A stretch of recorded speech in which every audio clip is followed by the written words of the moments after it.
ಇವತ್ತಿನ ರೆಸಿಪಿ ನೀವು ಅದೇ ಚಿಕನ್ ಗ್ರೇವಿ ಮಾಡಿ ಬೇಜಾರಾಗಿದ್ರೆ ಅಂತೂ ಮನೆಯಲ್ಲೇ ಇರೋ ಕೆಲವೇ ಇಂಗ್ರೀಡಿಯೆಂಟ್ಸಲ್ಲಿ ಕ್ವಿಕ್ಕಾಗಿ ಈ ಥರ ಹರಿಯಾಲಿ ಚಿಕನ್ ಗ್ರೇವಿ ಮಾಡ್ಕೊಳ್ಬೋದು. ಇದು ದೋಸೆ, ಪೂರಿ, ಚಪಾತಿ ಜೊತೆಗೆ ತುಂಬಾ ಒಳ್ಳೆ ಕಾಂಬಿನೇಷನ್, ಹಾಗೆ ನಾನ್ ಜೊತೆಗೂ ತುಂಬ ಚೆನ್ನಾಗಿರುತ್ತೆ. ಇಲ್ಲಿ ಗ್ರೇವಿ ಮಾಡೋದಕ್ಕೆ ನಾನಿಲ್ಲಿ ಒಂದು ಕಡಾಯಿ ತೊಗೊಂಡಿದ್ದೀನಿ. ಕಡಾಯಿಗೆ ಸ್ವಲ್ಪ ಎಣ್ಣೆ ಸೇರಿಸ್ಕೊಂಡು ನಂತರ ಸೋಂಪು ಮತ್ತು ಒಂದು ಪಲಾವ್ ಎಲೆನ ಹಾಕ್ಕೊಳ್ತಾ ಇದ್ದೀನಿ. ಮಸಾಲೆ ಐಟಮ್ಸ್ ಬೇಕಿದ್ದರೆ ನೀವು ಚಕ್ಕೆ, ಲವಂಗ, ಏಲಕ್ಕಿ ಸೇರಿಸ್ಕೊಳ್ಬೋದು ಒಗ್ಗರಣೆಗೆ. ನಾನಿಲ್ಲಿ ಸೇರಿಸ್ತಾ ಇಲ್ಲ, ರುಬ್ಬೋದಕ್ಕೆ ಹಾಕ್ಕೊಳ್ಳೋದ್ರಿಂದ. ಹಾಗೆ ಈರುಳ್ಳಿನ ಸಣ್ಣಕ್ಕೆ ಕಟ್ ಮಾಡಿ ಇಟ್ಕೊಂಡಿರೋದನ್ನು ಹಾಕ್ಕೊಂಡಿದ್ದೀನಿ. ಇಲ್ಲಿ ನಾನು ಒಂದು 3/4 kg ಚಿಕನ್ನ ನೀಟಾಗಿ ಅರಿಶಿನ ಉಪ್ಪು ಹಾಕಿ ತೊಳೆದು ನೀರೆಲ್ಲ ಸೋಸಿ ಇದಕ್ಕೆ ಸೇರಿಸ್ಕೊಳ್ತಾ ಇದ್ದೀನಿ. ಚಿಕನ್ ನೀಟಾಗಿ ಫ್ರೈ ಮಾಡ್ಕೊಳ್ಬೇಕಾಗುತ್ತೆ. ನೀರೆಲ್ಲ ನೀಟಾಗಿ ಸೋಸ್ಕೊಳ್ಳಿ. ಉಪ್ಪು ಮತ್ತು ಅರಿಶಿನ ಹಾಕಿ ನೀಟಾಗಿ ತೊಳೆದು ಒಂದು 3-4 ಸರಿ ತೊಳೆದು ನಂತರ ಈ ಥರ ನೀರು ಸೋಸ್ಕೊಂಡು ಹಾಕ್ಕೊಳ್ಬೇಕು. ಈಗ ಮಸಾಲೆ ರೆಡಿ ಮಾಡ್ಕೊಳ್ಳೋದಕ್ಕೆ ಇಲ್ಲಿ ಗೋಡಂಬಿ ಮತ್ತು ಬಾದಾಮಿ ಒಂದು 6 ಅಷ್ಟು ನೆನೆಸಿ ಇಟ್ಕೊಂಡಿದ್ದೀನಿ. ಹಾಗೆ ಒಂದು ಈರುಳ್ಳಿ, ಚಕ್ಕೆ, ಲವಂಗ, ಬೆಳ್ಳುಳ್ಳಿ ಮತ್ತು ಶುಂಠಿ, ಹಸಿರು ಮೆಣಸಿನ್ಕಾಯಿ, ಖಾರಕ್ಕೆ ಎಷ್ಟು ಬೇಕಷ್ಟು, ಒಂದು ಅರ್ಧ ಇಡಿ ಪುದೀನ, ಒಂದು ಇಡಿಯಷ್ಟು ಕೊತ್ತಂಬರಿ, ಇದಿಷ್ಟನ್ನು ಸೇರಿಸಿ ನಂತರ ಇಲ್ಲೇನೇನು ತೋರಿಸಿದ್ದೀನಲ್ಲ ಇದೆಲ್ಲ ಇಂಗ್ರೀಡಿಯೆಂಟ್ಸ್ನ ಸೇರಿಸ್ಕೊಳ್ತಾ ಇದ್ದೀನಿ. ಒಂದು ಈರುಳ್ಳಿನ ರಫಾಗಿ ಕಟ್ ಮಾಡಿ ಹಾಕ್ಕೊಂಡಿದ್ದೀನಿ, ಚಕ್ಕೆ, ಲವಂಗ, ನಂತರ ಇಲ್ಲಿ ಒಂದು ಅರ್ಧ ಇಡಿಯಷ್ಟು ಬೆಳ್ಳುಳ್ಳಿ, ನಂತರ ಅದರಲ್ಲಿ ಅರ್ಧದಷ್ಟು ಶುಂಠಿ, ಒಂದು 4 ಹಸಿರು ಮೆಣಸಿನ್ಕಾಯಿ. ಹಾಗೆ ಇಲ್ಲಿ ನಾನು ಗೋಡಂಬಿ ಮತ್ತು ಬಾದಾಮಿನ ನೀರಲ್ಲಿ ನೆನೆಸಿಟ್ಕೊಂಡಿದ್ದೆ. ಜೊತೆಗೆ ಒಂದು 3/4 ಸ್ಪೂನಷ್ಟು ಗಸಗಸೆನ ಸಹ ಹಾಕಿ ನೆನೆಸಿ ಇಟ್ಕೊಂಡಿದ್ದೆ ನಾನು ಬಿಸಿನೀರಲ್ಲಿ. ಈಗಿಲ್ಲಿ ಆ ನೀರನ್ನೆಲ್ಲ ಸೋಸಿ ಒಂದು 4-5 ಸ್ಪೂನಷ್ಟು ಮೊಸರನ್ನ ಸೇರಿಸ್ಕೊಳ್ತಾ ಇದ್ದೀನಿ. ಮೊಸರು ಹುಳಿ ಇರಬಾರ್ದು, ಹುಳಿ ಇಲ್ಲದೆ ಇರೋಂಥ ಮೊಸರನ್ನ ಸೇರಿಸ್ಕೊಳ್ಳಿ. ಮೊಸರಿಲ್ಲ ಅಂತಂದರೆ ಸ್ಕಿಪ್ ಮಾಡ್ಬೋದು. ಹಾಗೆ ಇಲ್ಲಿ ಚಿಕನ್ ಸಹ ಬೇಯ್ತಾ ಇದೆ.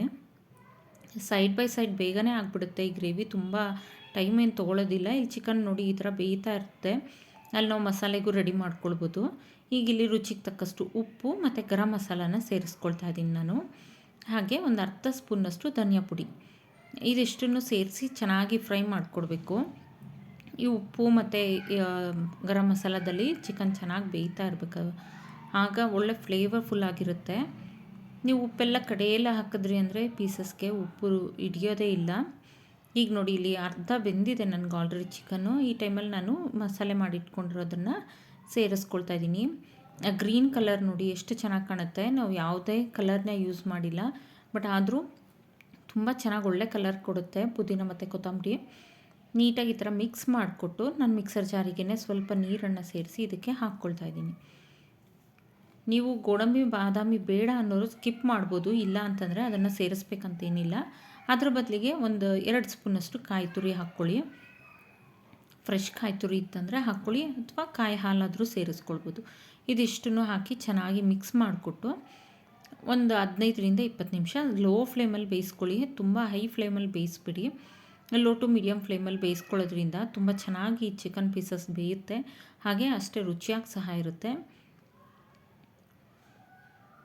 ಈಗ ನೋಡಿ ಚಿಕನ್ ಎಲ್ಲ ನೀಟಾಗಿ ಬೆಂದಿದೆ, ಗ್ರೇವಿ ಸಹ ಗಟ್ಟಿಯಾಗಿದೆ. ಈ ಟೈಮಲ್ಲಿ ನಾನು ಇದಕ್ಕೆ ಸ್ವಲ್ಪ ಕಸೂರಿ ಮೇಥಿ ಸೇರಿಸ್ಕೊಳ್ತಾ ಇದ್ದೀನಿ. ಒಂದು ಅರ್ಧ ಸ್ಪೂನಷ್ಟು ಕಸೂರಿ ಮೇಥಿ ನೀಟಾಗಿ ಈ ಥರ ಸ್ಮ್ಯಾಶ್ ಮಾಡಿಕೊಂಡು, ಅಥವಾ ಈ ಥರ ಒಸಕಿ ಹಾಕಿದ್ರೆ ಆಯಿತು. ನೀಟಾಗಿ ಕ್ರಷ್ ಮಾಡಿ ಹಾಕ್ಕೊಳ್ಬೇಕಾಗತ್ತೆ. ಈಗ ಇದನ್ನು ಮಿಕ್ಸ್ ಮಾಡಿಕೊಟ್ರೆ ಹರಿಯಾಲಿ ಚಿಕನ್ ಗ್ರೇವಿ ರೆಡಿಯಾಗಿದೆ. ವಿಡಿಯೋ ಇಷ್ಟ ಆದಲ್ಲಿ ಲೈಕ್, ಶೇರ್ ಆ್ಯಂಡ್ ಸಬ್ಸ್ಕ್ರೈಬ್ ಮಾಡಿ. ಹಾಗೆ ಕಮೆಂಟ್ ಮಾಡಿ ತಿಳಿಸಿ. ವಿಡಿಯೋ ಪೂರ್ತಿ ನೋಡಿ, ಹಾಗೆ ಫ್ಯಾಮಿಲಿ ಆ್ಯಂಡ್ ಫ್ರೆಂಡ್ಸ್ ಜೊತೆ ಶೇರ್ ಮಾಡಿ. Thank you for watching. Follow for more videos. Thank you.